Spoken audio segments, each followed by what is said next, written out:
உங்கள் எல்லைக்கு வரும் வழியில் நாங்கள் அந்த வெள்ளை டிராகனை சந்திக்க நேரிட்டது என்று காரன் பேசத் தொடங்கினான்.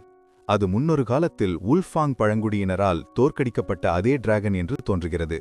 நல்ல வேளையாக உங்கள் ஆக்ரோஷமான பனிச்சிறுத்தை அந்த பக்கம் வந்து எங்களுக்கு உதவவில்லை என்றால் இந்நேரம் நாங்கள் பெரும் ஆபத்தில் சிக்கியிருப்போம். அதிர்ஷ்டவசமாக அந்த டிராகன் எங்களை அதிக நேரம் துரத்தவில்லை. காரன் சற்று இடைவெளி விட்டான். விதியின் விளையாட்டு எவ்வளவு விசித்திரமானது என்பதை அவன் உணர்ந்தான். அநேகமாக அந்த பெண் டிராகன் தனது பயணத்தின் போது வூல்ஃப் பேன் உள்ளிட்ட பனி ஓநாய்களை சந்தித்திருக்க வேண்டும். பழைய பகையை மனதில் வைத்து தன்னை தோற்கடித்தவர்கள் இவர்கள்தான் என்று அடையாளம் கண்டு அவள் அவர்களை தாக்கியிருக்கலாம். இருந்தும் காரன் ஒரு விஷயத்தை யோசித்தான். நான் அந்த ஓநாய்களுக்கு எனது டிராகன் சாரத்தை வழங்கி உருமாற்றிய பிறகு அந்த பனிச்சிறுத்தையை அவள் பார்க்காவிட்டாலும் கூட இவர்கள் காரனின் சீடர்கள் என்பதை அவள் உணர்ந்திருக்க வேண்டும். டிராகன் சாரத்தின் ஆசி பெற்றவர்களிடம் அவர்களின் தலைவனுடைய ஆற்றல் மிக மெல்லிய அளவில் வெளிப்படும். அது ஒரு உண்மையான டிராகனின் ஆற்றலை விட குறைவாக இருந்தாலும் உருமற்ற டிராகன் எளிதில் அடையாளம் கொண்டு கொள்ளக்கூடிய ஒரு அடையாள முத்திரையாக திகழும். அவர்கள் என்னுடையவர்கள் என்று தெரிந்தும் அவள் அவர்களை தாக்கியிருக்கிறாள். காரன் தலையசைத்துக் கொண்டான். இருந்தாலும் ஓநாய்களின் காயங்களை பார்த்தால் அந்த வெள்ளை டிராகன் முழு பலத்துடன் போரிட்டதாக தெரியவில்லை. அவள் கிட்டத்தட்ட முழு வளர்ச்சியடைந்த ஒரு டிராகன். ஒரு சில பனி ஓநாய்களால் அவளை வீழ்த்துவது சாத்தியமே இல்லை. கடந்த காலத்தில் ஒட்டுமொத்த ஓநாய் கூட்டமும் ஒன்றாக சேர்ந்து போராடியதால்தான் அவளை விரட்ட முடிந்தது. அவர்கள் வெறும் சிறு காயங்களுடன் பனிப்பாறை எல்லைக்கு திரும்பியிருக்கிறார்கள் என்றால் அவள் என் மீதான மரியாதையினால் தன் பலத்தை குறைத்து கொண்டிருக்க வேண்டும் என்று காரன் எண்ணினான். பொதுவாக டிராகன்கள் மிகுந்த கர்வம் கொண்டவை, தங்களை வீழ்த்தியவர்களை பழிவாங்க துடிப்பவை. அப்படி இருக்கையில் அந்த வெள்ளை டிராகன் இப்படி மென்மையாக நடந்து கொண்டது பெரும் புதிராக இருந்தது. அவள் யாருக்காகவும் விட்டுக் கொடுக்கும் குணமுடையவள் அல்ல. காரன் தனது சீடர்களை தன் குடும்பத்தைப் போல நடத்தினாலும் அவளுடைய பார்வையில் அவர்கள் வெறும் வேலையாட்களோ அல்லது அவசரகால உணவோ மட்டுமே. அவர்களின் உயிருக்கு அவள் கவலைப்பட வேண்டிய அவசியமே இல்லை. இதில் ஏதோ விசித்திரம் இருப்பதை காரன் உணர்ந்தான். கீழே பனி ஓநாய்களுடன் விளையாடிக் கொண்டிருந்த அந்த பனிச்சிறுத்தையை அவன் பார்த்தான். அதற்கு மீண்டும் டிராகன் சாரத்தை வழங்கி பலப்படுத்த அவன் திட்டமிட்டான். மனித படைகளுக்கு எதிரான நடந்த போரில் அந்த வெள்ளை டிராகனை இச்சிறுத்தை பார்த்திருக்க வேண்டும். இருந்தும் காரனின் சீடர்கள் தாக்கப்பட்டபோது அது யோசிக்காமல் போர்க்களத்தில் குதித்து பலத்த காயமடைந்தது. இதை நான் மீண்டும் பலப்படுத்தினால் இளம் டிராகன்களுக்கே சவால் விடும் அளவுக்கு இதற்கு ஆற்றல் கிடைக்கும் என்று காரன் தனக்குள் சொல்லிக் கொண்டான். பிறகு காரன் வூல்ஃப் பேன் பக்கம் திரும்பி மைனோட்டார் பழங்குடியினரின் நிலைமை எப்படி இருக்கிறது என்று கேட்டான். டிராகன் சாரத்தின் மாற்றத்திற்கு பிறகு அந்த பனி ஓநாயின் உருவம் மாறவில்லை என்றாலும் அதன் தோலில் டிராகன் செதில்கள் தோன்றியிருந்தன. அதன் வாய் மற்றும் மூச்சிலிருந்து குளிர்ந்த மூதுமணி வெளியேறியது. நகங்களும் பற்களும் முன்னைவிட கூர்மையாகியிருந்தன. மிகுந்த மரியாதையுடன் வூல்ஃப் பேன் பதில் சொல்லத் தொடங்கியது. பிரபுவே, நீங்கள் வூல்ஃபாங் குழுவினருக்கு அந்த உன்னதமான ஆசியை வழங்கிய பிறகு, நீங்கள் அந்த டிராகன் நரம்பு சக்தியை எங்கள் வூல்ஃப் ஹார்ட் குலத்திற்கு வழங்கிய பிறகு மைனோட்டார்கள் எங்களுக்கு இணையாக போரிடும் தகுதியை இழந்துவிட்டனர் என்று வூல்ஃப் பேன் கூறியது. நாங்கள் எங்கள் ஓநாய் படையுடன் அவர்களின் உயர்ந்த மதில்களை கடந்து பழங்குடியினரின் கோட்டையை தகர்த்தோம். பல மைனோட்டார்களை உயிரோடு சிறைப்பிடித்தோம். நித்திய டிராகனின் பெயரில் அவர்கள் உங்களுக்கு பணிய வேண்டும் என்று ஆணையிட்டோம். ஆனால் அவர்கள் அதை மறுத்துவிட்டு சாகத் துணிந்த போராட்டத்தையே தேர்ந்தெடுத்தனர். எல்லா உயிரினங்களும் மற்றவர்களுக்கு கீழே அடிபணிய விரும்புவதில்லை. இந்த மைனோட்டார் பழங்குடியினரும் அப்படித்தான் இருந்தனர். இதை கேட்ட காரன் சற்று முகம் சுழித்தான். சாகத் துணிந்த போராட்டமா? ஓநாய்கள் இயல்பிலேயே பெருமை பெருக்கொண்டவை. காரன் வெறும் அதிகாரத்தை பயன்படுத்தி அவர்களை பணிய முயன்றிருந்தால் அவர்களும் மடிவதையே விரும்பியிருப்பார்கள். அதனால்தான் காரன் அவர்களிடம் மென்மையான அணுகுமுறையை கையாண்டு வூல்ஃப் ஹார்ட் குலத்தின் பெயரை இந்த கண்டம் முழுவதும் அறிய செய்வதாக வாக்குறுதி அளித்தாள். பொதுவாக அறிவுள்ள இனங்களில் இந்த மிருக மனிதர்களை வசப்படுத்துவது எளிது. ஆனால் இவர்கள் இறுதி வரை எதிர்த்து நிற்பது காரனுக்கு சந்தேகத்தை ஏற்படுத்தியது.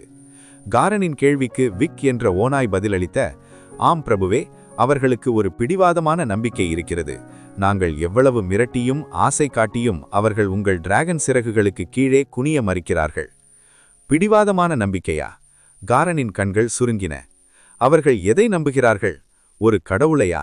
அல்லது மரணத்தை விட வலிமையான ஒரு நம்பிக்கையா? ஒரு முழு பழங்குடியினரையும் அடிபணிய விடாமல் தடுக்கும் அந்த சக்தி எதுவாக இருக்கும்? மரண பயத்தை தாண்டிய ஒரு பிடிவாதமான நம்பிக்கை என்பது வெறித்தனத்திற்கு மிக நெருக்கமானது. பொதுவாக இத்தகைய தீவிர விசுவாசிகளை கடவுள்கள் மிக கூர்ந்து கவனிப்பார்கள். வெரிக் சற்று யோசித்துவிட்டு தலையசைத்தான். இல்லை பிரபுவே, அது கடவுள் அல்ல. அவர்கள் தங்கள் சக்தியை பயன்படுத்தும்போது சில வார்த்தைகளை உரக்க கத்தினார்கள். அரக்கர்களின் மொழியில் அதற்கு இயற்கையின் ஆன்மா என்றோ அல்லது பூமி தாயின் ஆவி என்றோ பொருள். பனி ஓநாய்கள் பொதுவாக மனிதர்களின் பொதுமொழியையும் அரக்கர்களின் மொழியையும் பேசக்கூடியவை. மனிதர்களை விட கற்கும் திறன் அவற்றுக்கு அதிகம். அவர்கள் பனி அரக்கர்களுடன் இணைந்து வேட்டையாடுவதால் அந்த மொழி இளம் ஓநாய்கள் கற்க வேண்டிய ஒரு கட்டாய கலையாகவே மாறிவிட்டது. வெரிக்கின் வார்த்தைகளை கேட்டதும் காரனின் கண்கள் மின்னின. அவன் நினைவில் டிராகன்களுக்கே உரிய வழி வழியாக நினைவுகள் நிழலாடின. அவன் ஊகித்தது போலவே அந்த மைனோட்டார் பழங்குடியினர் மந்திரவாதி பூசாரிகளால் வழிநடத்தப்படும் இயற்கை வழிபாட்டை பின்பற்றுகிறவர்கள்.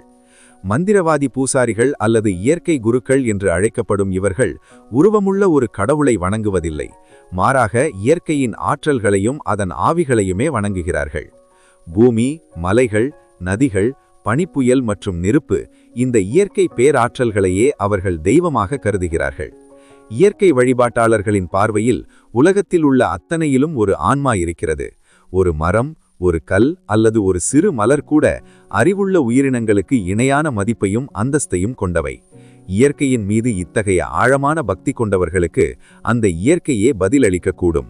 இயற்கையின் ஆவிகளிடம் ஆழ்ந்த பக்தி செலுத்துபவர்களுக்கு அந்த ஆவிகள் மர்மமான மற்றும் விசித்திரமான ஆற்றல்களை வழங்குகின்றன. இந்த ஆவிகளுக்கு பெரும் ஞானம் உண்டு. இருப்பினும் அவற்றின் பலம் ஒன்றுக்கொன்று மாறுபடும். ஒரு பலவீனமான இயற்கை ஆவியை ஒரு சாதாரண மந்திரவாதியால் கூட சிதறடிக்க முடியும். ஆனால் ஒரு வலிமையான ஆவியோ ஒரு கடவுளுக்கு இணையான ஆற்றலை கொண்டிருக்கும். தேவதூதர்களை விடவும் இந்த ஆவிகளால் இந்த நிலவுலகில் மிக எளிதாக மாற்றங்களை நிகழ்த்த முடியும். ஏனெனில் இவை இயற்கையோடு மிக நெருக்கமாக பின்னி பிணைந்துள்ளன. இந்த மைனோட்டர்கள் வணங்கும் பூமி ஆவி, எர்த் ஸ்பிரிட், இயற்கை ஆவிகளில் பூமி என்ற பெயரை தாங்கிய எதுவுமே பலவீனமானதாக இருக்க முடியாது என்று ஒரு குரல் ஒலித்தது. இருப்பினும் அது ஒரு கடவுளின் நிலைக்கு இணையான ஆவியாக இருக்க வாய்ப்பில்லை என்று கான் தனக்குள் நினைத்து கொண்டான். அத்தகைய பேராற்றல் கொண்ட ஆவிகள் கடவுள்களை விடவும் அரிதானவை. இயற்கை ஆவிகள் மிகவும் மதிப்புமிக்கவை. அவற்றின் விசுவாசத்தை பெற முடிந்தால் அவை மிகச்சிறந்த கூட்டாளிகளாக விளங்கும். சுற்றியுள்ள அத்தனையையும் உற்று நோக்கவும் உணரவும் கூடிய ஆற்றல் அவற்றுக்கு உண்டு. அவற்றை கட்டுப்படுத்த முடியாவிட்டால் சிலர் அவற்றை வலிமையான ஆயுதங்களாக மாற்ற முயற்சிப்பார்கள். ஆனால் கானிடம் அதற்கான அறிவு இல்லை. அத்தகைய ரகசியங்கள் பண்டைய கால நூல்களில் மட்டுமே பதிவு செய்யப்பட்டுள்ளன என்பதை அவன் அறிவான். இருப்பினும் இயற்கை ஆவிகள் அடிப்படையில் எந்த பக்கமும் சாராத நடுநிலையானவை. வழிபாட்டாளர்கள் தங்களுடைய சக்திக்காக அவற்றை தொழுதாலும் அந்த ஆவிகள் வெறும் இயற்கை ஆவிகள் என்பவை இயற்கையின் நனவு நிலை மட்டுமே. அவை அமைதியானவை, உணர்ச்சியற்றவை. அவற்றுக்கு வழிபாடுகளோ அல்லது பக்தியோ தேவையில்லை. ஏதேனும் ஒரு சிறப்பு சக்தியால் கட்டாயப்படுத்தப்பட்டால் ஒழிய அவை உருவம் தாங்கி வெளிவருவது அரிது. கான் இந்த ஆழ்ந்த சிந்தனையில் இருந்தபோது வூல்ஃப் ஈவில் போரின் முடிவுகளை அறிவிக்க வந்தான். சற்று தயக்கத்திற்கு பிறகு அவன் சொன்னான், மைனோட்டர் பூசாரிகளில் சிலர் தப்பித்துவிட்டனர்.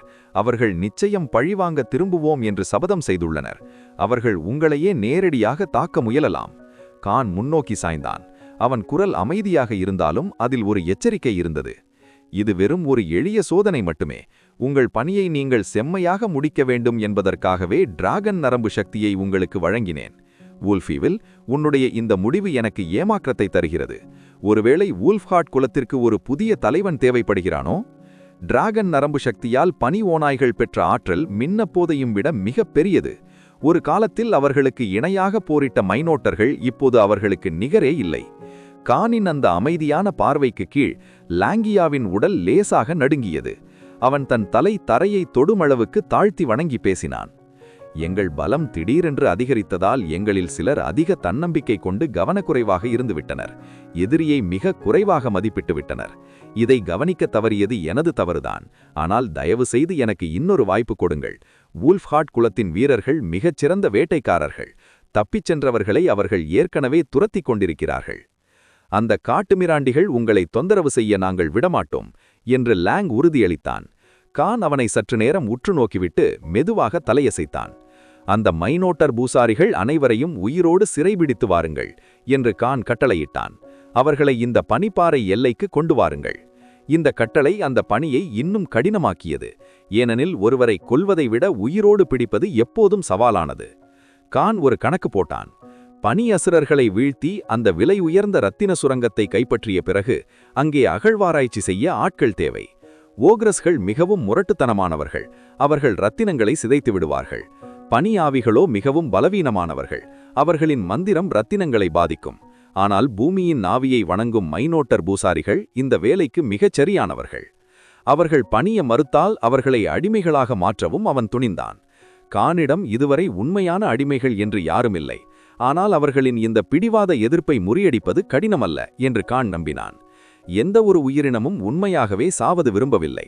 அவர்களுக்கு என்றென்றும் ஒடுக்குமுறை இல்லாமல் வாழ்வதற்கு ஒரு சிறு நம்பிக்கையையும் வாய்ப்பையும் கொடுத்தால் அவர்கள் காலப்போக்கில் மாறிவிடுவார்கள்.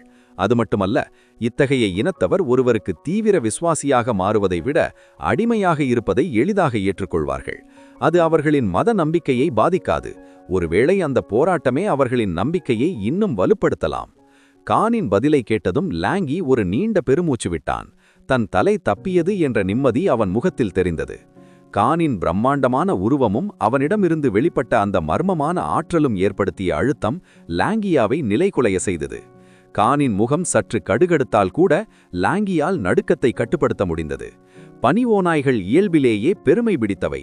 ஆனால் யாருக்கு முன்னால் தலைவணங்க வேண்டும் என்பது அவற்றுக்கு தெரியும். கானின் சீடனாக மாறிய பிறகு லாங்கி தனது கருவத்தை என்றோ கைவிட்டு விட்டான். இருப்பினும் கானுக்கு அந்த பழைய கருவமும் தனித்துவமும் கொண்ட பனி ஓநாய்கள்தான் பிடிக்கும். அவை மீண்டும் அதே துடிப்புடன் இருக்க வேண்டும் என்றே அவன் விரும்பினான். ஆனால் அவனது ஆளுமைக்கு முன்னால் அந்த திமிரை தக்க வைத்துக் கொள்வது அந்த ஓநாய்களுக்கு சாத்தியமில்லாமல் போனது. கவலைப்படாதீர்கள் பிரபுவே, வூல்ஃப்ஹார்ட் குலம் உங்கள் நம்பிக்கையை என்றும் சிதைக்காது என்று கூறிவிட்டு சற்று நேரத்தில் அந்த 3 பனி ஓநாய்களும் பனிப்பாறை எல்லையை விட்டு வெளியேறின. இருப்பினும் கான் அந்த வீர ஓநாயை மட்டும் அங்கேயே இருக்க கேட்டுக்கொண்டான். அந்த ஆக்கிரமிப்பு பனிச்சிறுத்தை இந்த ஓநாயுடன் விளையாடுவதை ரசித்ததை அவன் கவனித்திருந்தான். எனவே அதற்கு ஒரு துணையாக இருக்கட்டும் என்று அந்த ஓநாயை அங்கேயே வைத்திருக்க முடிவு செய்தான். இத்தகைய உக்கிரம் விலங்குகள் கிடைப்பது அரிது. பனி ஓநாய்களின் செல்வாக்கால்தான் இந்த சில ஓநாய்களாவது ஒன்றாக கூடியது. ஆனால் அந்த பனிச்சிறுத்தையோ தன் இனத்திலேயே தனித்து விடப்பட்டது. அந்த எல்லை முழுவதும் அது எப்போதும் ஏகாந்தமாகவே சுற்றித் திரிந்தது. அதன் பயங்கரமான குணத்தால் படக்கு பனியாவிகள் கூட அதைக் கண்டு அஞ்சின. முன்னொரு காலத்தில் அந்த சிறுத்தையை வம்புக்கு இழுத்த 2 இளம் கரடிகள்